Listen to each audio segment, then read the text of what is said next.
Yo, before we jump into this conversation, I just want to let you guys know that we finally have merch. Many of you has been asking for it, so it's finally here. I even rock a couple of the pieces on my Twitch stream over at Twitch. I will leave all the details down below. If you buy a piece of merch, shoot me a message, and once you get it, take a picture, and I will feature you on my Instagram page and give you a shout out on my Twitter. But without further ado, let's jump into it. All right, yo, what up, y'all?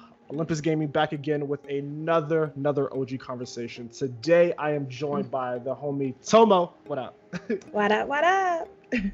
Tomo from Chicago. So what is going on? I am chilling. I'm chilling, thriving, surviving and thriving, I should say. Thriving.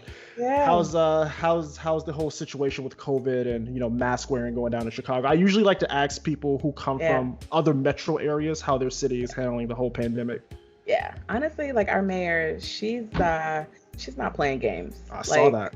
This whole Mayor Lightfoot, she's definitely not playing games. A lot of parks and stuff like that have been closed down for months, and I know like this month they were trying to reopen some things, but we saw that people were getting out of hand. People were, getting a little carried away, so they're reclosing some stuff. So like tattoo shops, bowling alleys. I don't even know why bowling alleys are even open. Yeah, that's interesting. But yeah, so it's every day, it's the new normal, it's not the new, I don't want to say it's like not the new now, but it's like the new normal for now. Yeah, and I think a lot of major cities got hit hard just because, with metro areas, population density and people being kind of on top of each other and so many people going in and out. It's definitely it's a thing. Here in Houston, same thing. I think we're like, I don't know if you saw on your end, but we're probably like top numbers when it comes to so, y'all cutting up a little bit. Yeah, no. But anyway, we're gonna get into it. So I know you're from Twitch. So how did you get into gaming? Give me that whole background. Man. Well, my big brother, he was a gamer. Always, he still is a gamer, and I just remember, watching him play games and like watching him play Resident Evil and like Street Fighter and all cool games. And he would never let me play. So I would have to like sneak and play when he's at school or like when he's not looking or whatever. And that's pretty much how I got into it. And then, I got my first ever console when I was little. It was like a Game Boy Color. And ever since then, it's been a wonderful journey. So for you, it started off with watching your brother play, the Capcom stuff, Street Fighter, Resident Evil, so on and so forth. And then eventually you got your console, which in most cases, when I talk to people, it's usually like some sort of home console, PlayStation, Genesis, in some cases, if they're born a little bit later, it's like a PS2 or something like that. But for you, it was a handheld. Yeah, absolutely, it was. And then after that, my brother, he gave me his Nintendo 64. And oh man, definitely some good memories on that. So you grew up in more of a Nintendo household. We were it was a pretty much well-rounded like bout of consoles. Like my brother, he had the Genesis, he had the Game Gear, he had all the Nintendos. Oh, nice. He had a PlayStation, he had a Dreamcast. Oh wow. Yeah, my brother was low key. He had all the good stuff. So, it passed down to me. So yeah, we weren't really a strictly this or strictly that kind of household. Yeah, so you had like a nice diversity, with the PlayStation, with Crash, Spyro, then you had the Sega stuff, so you're getting like your Sonic fix, and then you have Nintendo stuff, you're getting your Mario and your Donkey Kong and Yoshi and all that. Okay. Yes. That's interesting. I grew up in a Sega household. My first console was a Genesis. I remember that very clearly, playing stuff like Mortal Kombat 2 and Sonic 2 and 3, and playing Gunstar Hero, stuff like that. And then gradually got to the PlayStation 1, and then I also had a Game Boy Color. Usually like handhelds were always looked at as kind of like an accessory console. So like when I'm home, I play like Crash Bandicoot, Spyro, Sonic, whatever. But going to school, elementary school, I had the Game Boy Color with Pokemon Gold and Silver. Nice. Yep. Oh yeah. Had the old school link cable trading in between classes. So Yes, dude. Oh my gosh. Yes. I still have my stuff.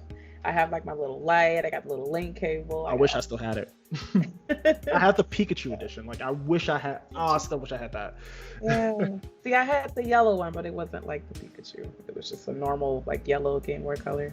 Yeah, I had the Pikachu, and I think it was like a Toys R Us exclusive at the time. And my mom, she bought me a birthday gift. She said, "What do you want?" I want, give me. It was like the last one. It was like the, yeah, it was the yellow Game Boy Color with Pikachu and Jigglypuff on the side with the button, yeah, being like red and I guess blue and green, kind of matching the N64. So it was cool. That sounds really cute. Yeah, it was cool. No, yeah. You could probably find. I don't know. It may be very expensive. eBay, those limited consoles or. Yeah, true. Okay, so I guess growing up, what genres did you gravitate to? Because usually, depending on what genre you played as a kid or a teenager, usually kind of carries over to adulthood. Like for me, it was a lot of platformers. You know, Sonic, Mario, Crash, Spyro, and then now, as an adult, I still play Crash, Spyro, Mario, Sonic. So what about with you? Yeah, you know what? I would have to say like fighting games. Like I think the very first fighting game I ever played, but I think it was Tekken. Like I know, like I've seen my brother like play like Street Fighter and stuff, but me physically, first game I ever played was Tekken, and oh my lord, I could never get into Tekken, honestly. Oh no.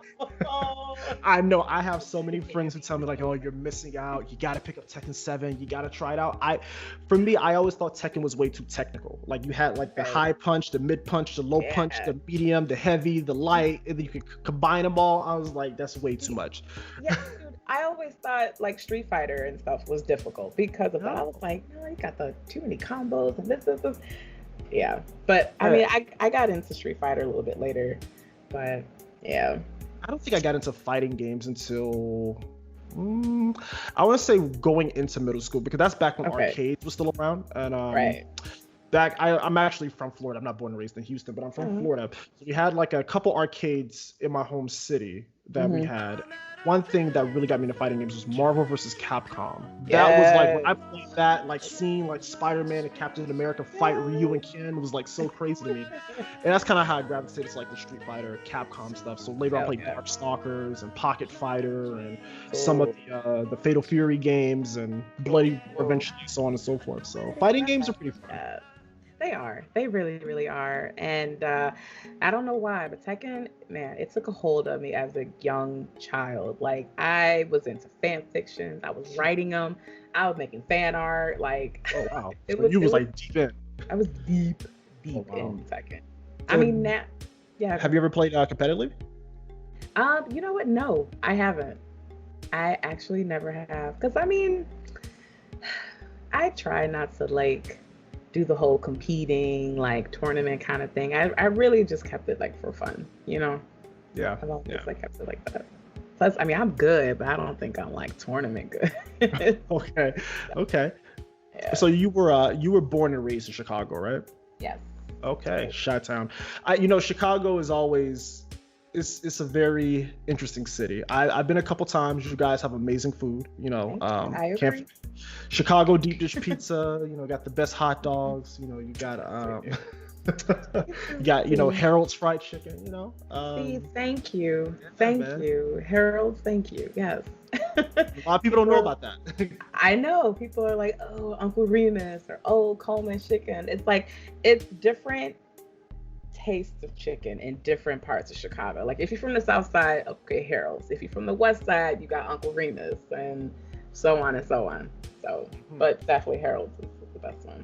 So growing up in Chicago, was gaming really, I guess in the era that you came up, like elementary, middle school, I guess even to high school, was gaming really more of a niche thing, or was it high? Because, you know, depending on where you're from, I find the acceptance level kind of varies. Like, for example, talking to Gory Story and Too Eager, them being from California, LA, it was just open field, everybody accepted, you know, that whole subculture. But I find in other cities like Florida, more southern cities, it was kind of, you know, like a niche thing. But you being in the Midwest, how did growing up, did gaming, was it more of a niche thing or was it widely accepted?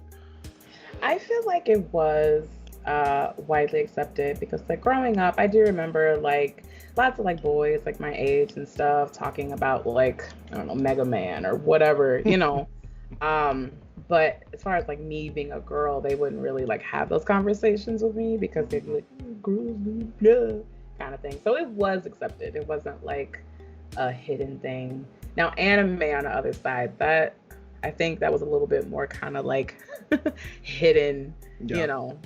So yeah. I think because with video games and anime, there are a lot of common interests there. Usually, you know, growing up, a lot of the mascots that we liked, Mario, Sonic, are Japanese. So a lot of that design, a lot of those designs were pretty much a subsidiary of anime. So usually if you have somebody who's interested in Sonic, Mario, 9 times out of 10, they're watching Toonami when they get home from school, watching Dragon Ball and Tenchi Muyo, Inuyasha, and stuff like that. But anime, I feel like it's interesting to see the shift now because now you see public figures like, you know, Megan Thee Stallion and Doja Cat really kind of championing anime, where when we were growing up, it was not really commercialized as much.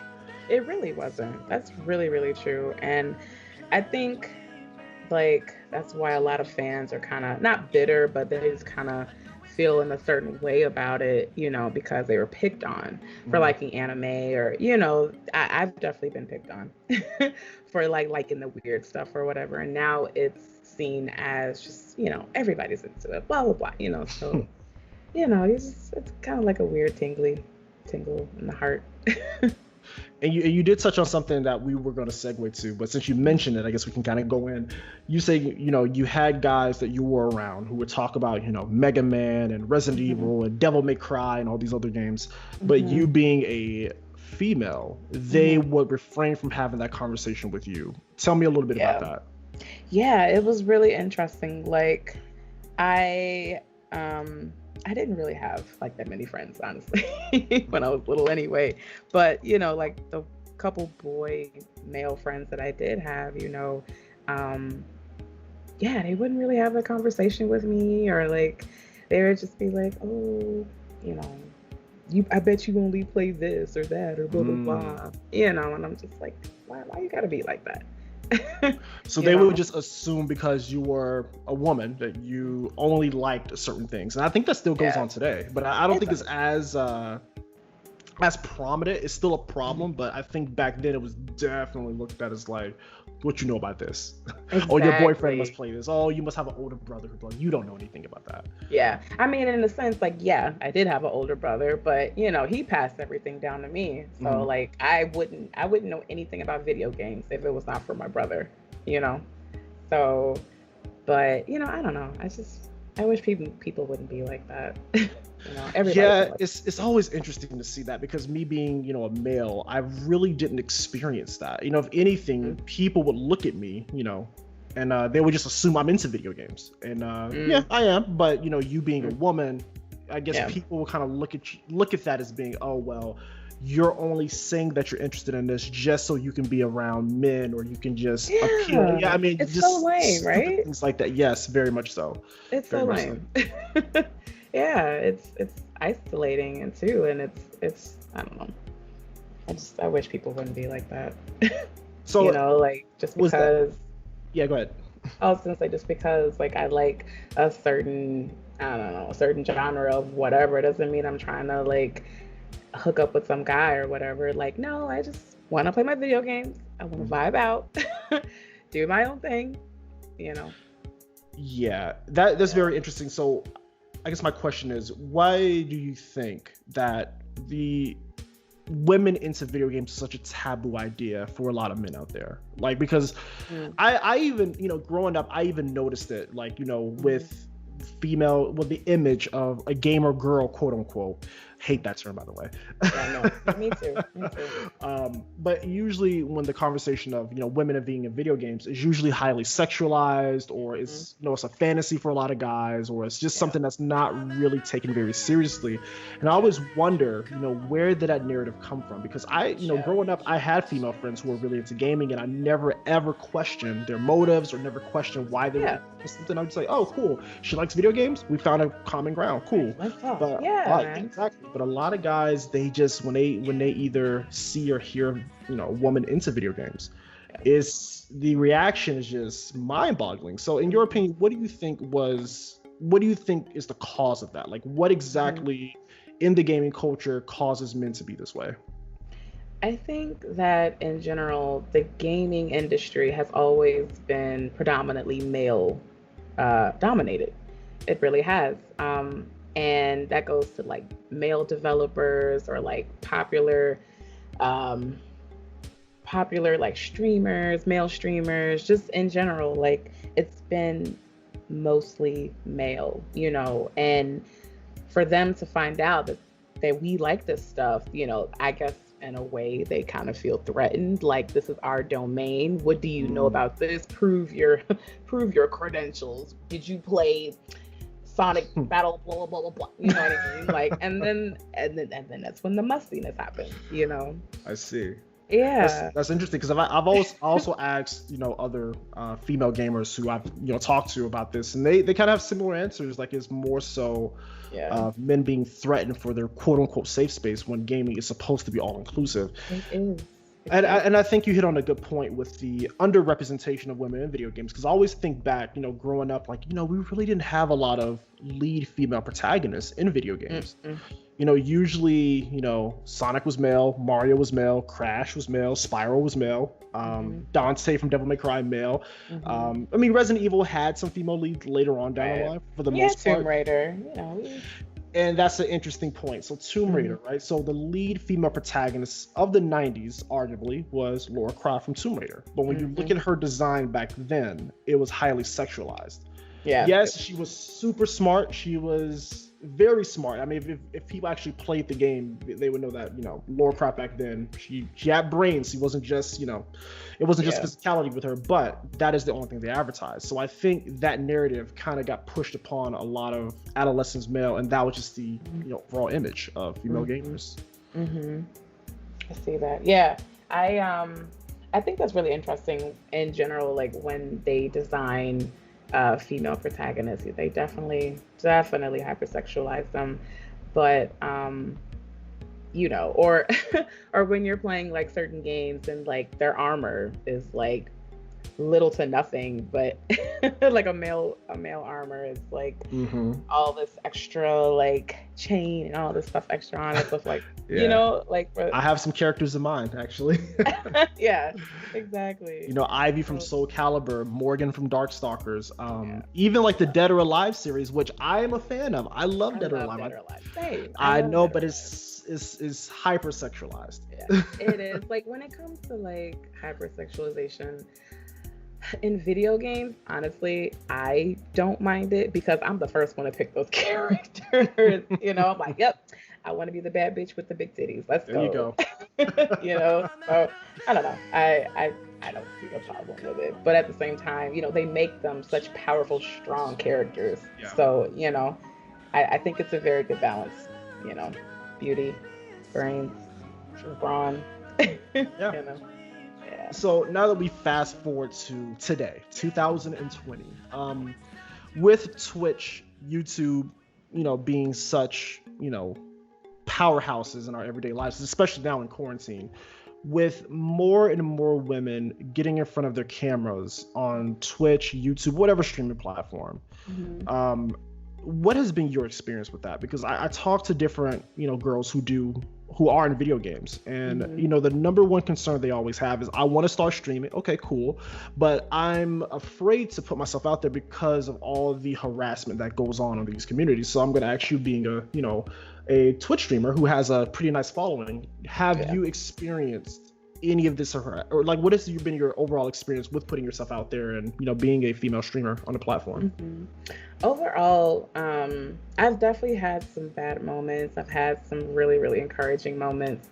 I remember like first starting out, I did not have a camera just because I couldn't afford one at the time, but I've always wanted to have my face on my streams. Sure. Like I've never been afraid of showing myself on stream because I have a strong personality, and I think I have a cute face, but but I think that what really is the hard part is, when female streamers, when they get on here, they don't want their body to be like the main focal. You know what I mean? Or for some female streamers, they do. And if that's your thing, go ahead, boo, work it. Exactly. But I do know, that some female streamers, they do get kind of little self-conscious about that. So they'll have their camera like, collarbone up, or you know what I mean, like that. But even just having your camera just 2 centimeters above the cleavage, and you have like dudes like randomly coming in like saying ignorant stuff, and then it's very ignorant, honestly. But Wow. I think that's why you have your mods, you have your buddies behind you, and you just you keep it moving, keep it trucking. Wow. So I guess when you said like before you didn't have the means to get a camera, but once you did, when you first encountered one of these ignorant viewers, what was your initial response? Like what was going through your head when you started to see these guys? Because I've seen it myself, even going into some of the the females that I follow on Twitch, even going into their streams, they can be dressed very modestly, they still get that harassment. So some handle it better than others, but with you, how did you handle it the first time that you actually witnessed it or a part of it? With like everything, I'm an awkward ass person. So like when something happens, I do this awkward laugh. I'm like, oh Lord, let me just ban this person real quick. Like I kind of laugh it off and like keep the show going. But on the inside, I'm like, why? Like, are you happy now that you got to say this? You had your little 2 seconds of fame or whatever. Like, you know what I mean? So, but when those kind of moments happen, I try to be swift, ban their ass or whatever I gotta do, or time them out, whatever I gotta do, because ain't nobody got time for that. Gotcha. But I guess the long-term effect, do you feel like the constant harassment from different men on Twitch or YouTube, do you think that eventually would get to maybe not you because you're strong-minded, but somebody who may not be necessarily as experienced when it comes to online presence and things like that? What do you think would be like the long-term effects of that for some female streamers? I think long term, it can definitely affect them, especially if they don't have the support with their community or their close friends. If they don't have that support and it's just them, of course, it's definitely going to be damaging to them. And for the girl streamers that are out there that are just starting and are scared of that, I just pray that they just keep pushing. Don't let these literally random strangers, you don't know them, they're not paying your bills, they don't know you, so their opinion of you or their whatever comment of you it's nothing. It should just fall off your shoulders. Exactly. That's what I hope that they gain from streaming, really. Yeah, absolutely. And do you think that these platforms, Twitch being owned by Amazon, YouTube being owned by Google, do you think that they could do anything to mitigate this? Because I do see a lot of people on Twitter place blame on YouTube and Twitch for these instances, but it's like, how do you police that? I think like just being more conscious of who's making accounts, being more cutthroat about who's making accounts, whether or not they're robots, whether or not they're spammers. Just have more, I guess, somehow more authentication, like backup, just to make sure like they're legit or whatever. And I guess having more Amazon mods, and and not just I don't know how, but just not just my own mods, but outside source mods that can actually track this.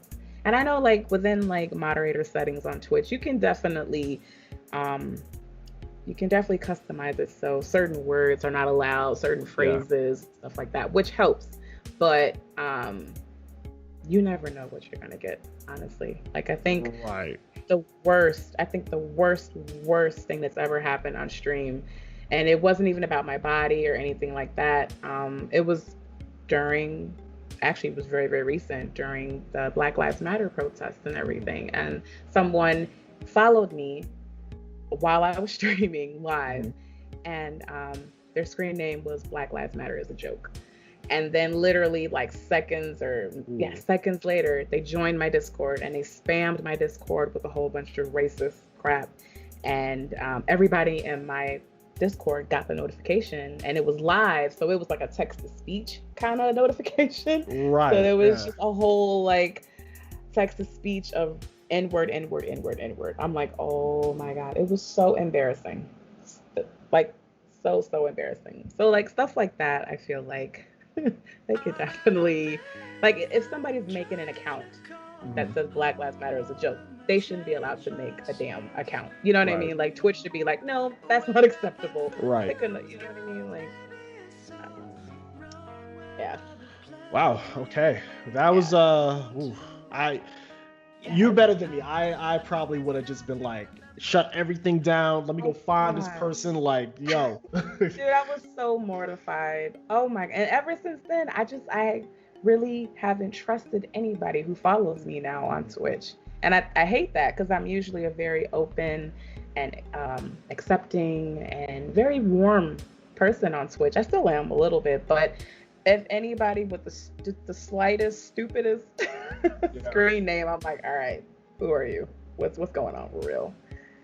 So, yeah, I totally agree with that. And I think it has to be both ways, because yes, Amazon, Twitch, they have to have harsher punishments in place for any reports of harassment. I'm pretty sure Amazon, being damn near $1 billion company, they have the resources to do so if they wanted to. Oh yeah. But I also think male streamers, we have to be that ally for our fellow female streamers in the community. Because that's exactly what I was going to get into, accountability. One thing I always enforce, in my stream and in other streams, like, you're not going to disrespect any female viewer or other streamer if I'm present. That's not going to happen. Like, a lot of times, just lurking in other people's streams, you'll have a guy come in to say something about a female streamer that's derogatory, and nobody will call that person out. They would just like, oh, that guy's a jerk, whatever. And like, no, it has to be a harsher response to that. So we really got to start holding people accountable. We can't necessarily co-sign, terrible things like that. Yeah. On both sides. So on the streamers end, male side, and then also on Twitch's end, they have to have some sort of, better, mods or better bots that can kind of detect these things. Like you said, don't allow these people to make accounts. I know they can IP ban. YouTube does it all the time. I'm pretty sure Amazon can do it. So I'm pretty sure. Man. Yeah. But it all comes down to money. I guess the way they view it is like, as long as we have as many bodies on the platform as possible, you can be problematic, and we're just going to give you a slap on the wrist. Yeah, which is lame in itself, which is why I really am thankful for, the Twitch friends I made throughout this whole journey, and the moderators and everybody who I've just really created this beautiful, beautiful community with, and a really deep trust with them. So whenever something does like that happen, they are on it. Always. We have each other's back, and that's more important than anything. Yeah, and I have the same thing on mine. I am lucky that I have not faced any sort of racism, at least not blatantly. Any sort of negative energy coming my way on the Twitch. And I've been on the platform for a minute, so I'm kind of happy I've never really had to witness that. But when I hear stories of other streamers who are also Black like myself, the stories that I hear, I'm just like, wow. Yeah. So I guess that leads into my next question. Being, because what I've noticed is that, being Black on Twitch, it is not as big as you think. Like, I feel like everybody knows everybody when it comes to being Black on Twitch. So with that being said, it is great. I love it. I love it. Do you think that being Black on Twitch has, this is if I can word this correctly, do you feel like being Black on Twitch has hindered your overall growth and trajectory on the platform? Because a lot of, especially recently with Ubisoft, with the whole racist thing, and with Black Lives Matters being in the forefront, a lot of Black creators feel as if Twitch does not care about them necessarily. So how do you feel about that? I feel like as long as you have like the right community, you know what I mean, to back you up and encourage you, that's what's really, really important. Because there have been times where I felt like, wow, if I was a white girl, I would have, this many subscribers and blah, blah, blah, blah, blah, but at the same time, I don't want that to be my main, like, point the finger kind of thing. Like, well, it's your fault, I'm not this. Because there is definitely some room for improvement and self-reflection on my streaming, career and everything. But I do definitely, I notice it. I definitely notice it. I'm like, okay, I'm fat and I'm black, you know what I mean? And I'm loud. Some people like it, some people don't, you know what I mean? The right people will like it. And that's all that matters. That's what matters. Yeah. Well, we're gonna kind of take a detour off of gaming for a bit, and I saw while we were kind of chatting on Instagram that you have 2 businesses. You have a merch business or graphic design. I guess we can kind of bunch those together, and then you also have a jewelry business. Tell me about that. Yes. So, on the side, when I'm not streaming, I have a jewelry line. It's called Haus, and it specializes in beautiful jewelry and accessories for everyone's inner goddess. Nice. So I started that back in like 2016, and I took a little hiatus, maybe like a year or 2 ago, but this year my goal was to bring it back up, and I've just been going hard ever since. Wow, okay. Yeah, it's nice. It's fun. It's a very therapeutic craft and hobby. It really did start as a hobby, and then I was like, I'm actually pretty good at this. Maybe I can make some change. So yeah, definitely using your art and putting a message behind it, and I totally agree with that. Yeah. So as far as your jewelry business, what has been like the highlights for that? Like, have you seen what's the overall reception when you started it versus when you started versus now? Like, where are you at now? When I first started it, when I look back at like my old like jewelry photographs and stuff, I definitely came a long way. I didn't get as much feedback from it because I was new and I was practicing and everything like that. But maybe like a year after I first started, things really started picking up. Really started picking up. And then once I came back from my hiatus, things came back even more, because I was keeping up with the trends, keeping up with, summer fashion and what's hot now versus making jewelry that I think is going to be cool, But like, I think that's the thing in general with like fashion, you know what I mean? Like you have to have a balance of what's popular, what's hot, what's popping, but at the same time, keep it authentic to yourself. And this year, I really found that balance with my jewelry. So, yeah. Oh, awesome. So what are some of the struggles that you may have faced with? Because it's always interesting to hear people who are in different lines of business than myself. So I always like to hear their victories, their struggles. What were some of the struggles that you even see today? It doesn't even have to be when you first started, but what you see today with, not only your business, but the jewelry industry as a whole. I think some struggles right now due to COVID is my supplies. Because oh my goodness, I ordered some things back in like March and I still haven't got it, honestly. Oh, wow. You know what I mean? So I kind of picked a really horrible time to bring my business back, but it's really like catapulted me, it's really just brought me forward and to try even harder and don't stop, so I may not be able to get my supplies online. So, I gotta make a way. I gotta go to different stores or, order local, find like local, like Chicago, like jewelers and stuff like that. So, that's definitely been the main struggle. It's just supplies. Yeah. So you have to think like more to like a boots to the ground approach and kind of hit the streets and kind of find like local suppliers to be able to, okay. Yeah, that's what I had to do, really. And for the first month or 2, it was hard. It definitely was. But I feel like the moment COVID lifted, just that slight, I was like, okay, let me take advantage of that. Let me start running stuff online. Yeah. Oh yeah. So yeah. Rob, and you, I guess prior to COVID, were you also, taking your jewelry, like doing kind of like pop-up shops and meeting in the physical, or is it strictly an online business? It's been strictly online. It's my dream to actually, sell my art at a pop-up or a craft fair. That would be really, really awesome. So I'm working on getting to that level. So yeah, Very just gotta cool. work on the inventory. Yeah, awesome. And you also have a merchandise and graphic design business. Tell me about that. Yes.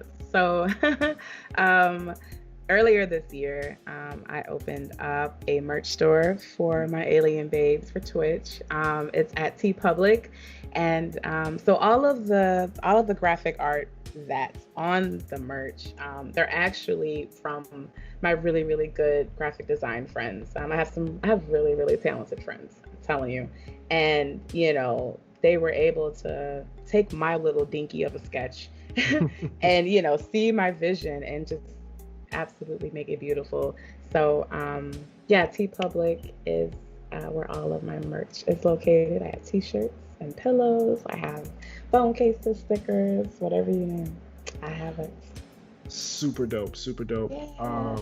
Yeah, yo, that's very interesting. So, with your Twitch, with your jewelry business, with your merchandise, where do you see yourself going?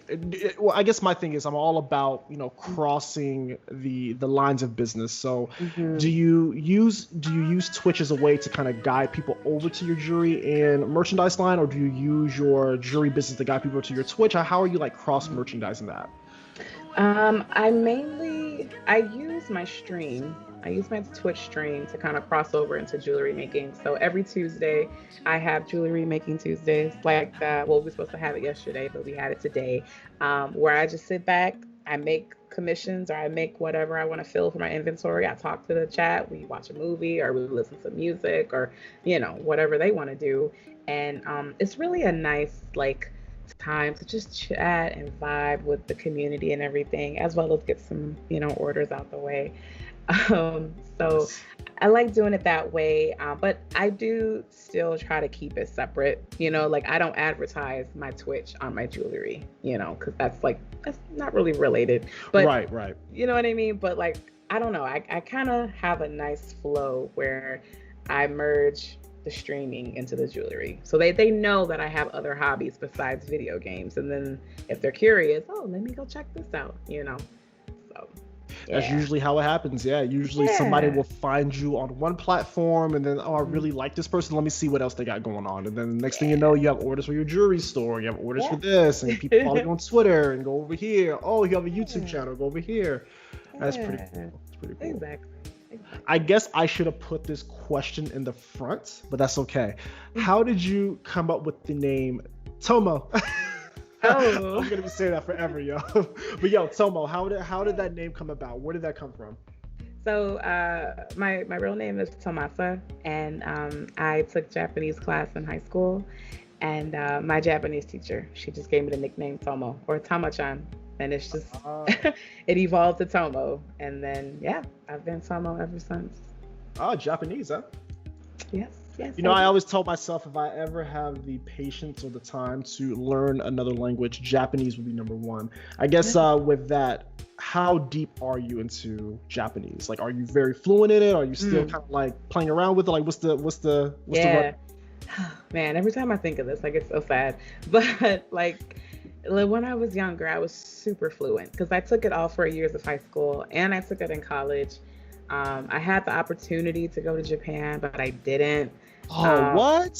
I know. I was in high school, and Come on, that's like a dream. I know, I know. And my mom was like, I don't know. No, I'm like, oh, geez. I still put that over her head to this day. But yeah, I have always been really fluent. But the older I got, it kind of did dwindle down a little bit. But I'm able to hold somewhat a conversation. Mhm. You know, I could read it. I could definitely still read it. When I hear it, I could, remember some phrases. But I'm not as fluent as I used to be. So Okay. yeah. Well, then I think we touched on quite a bit. Where can the people find you if they want to get in touch with you? I'm gonna link everything down in the description, by the way, so you guys listening, you can find it nice and concise down there. But for the people who are just strictly listening, where can they find you? All right. So you can find me on Twitch. I am twitch.tv/Tomo _arigato, TOO. And I'm also on Instagram, Tomo_Arigatou. I'm also on Twitter, same thing. Yeah. Awesome. And I'm gonna make sure I follow you on everything. I just followed your Twitch, by the way. I thought I was already following you, but I guess I wasn't. So I just hit that little heart. So you gotta follow. And I'm about to check out one of your jury chill streams and see what that's all about for sure. It was fun today. We were watching Hannibal. Oh, dope. Yeah, it was pretty fun. Cool. Well, yeah, I will link all your things down in the description. Your store, your merch store, your Twitch, your Twitter, your Instagram. Do you also have a YouTube as well? I do. It's youtube.com/Tomo_Arigatou. Oh, that's fantastic. Yeah. Everything is like streamlined. I love it. Well, Tomo, I'm gonna let you go, and I will talk to you soon. All right. Thank you so much for having me. Absolutely.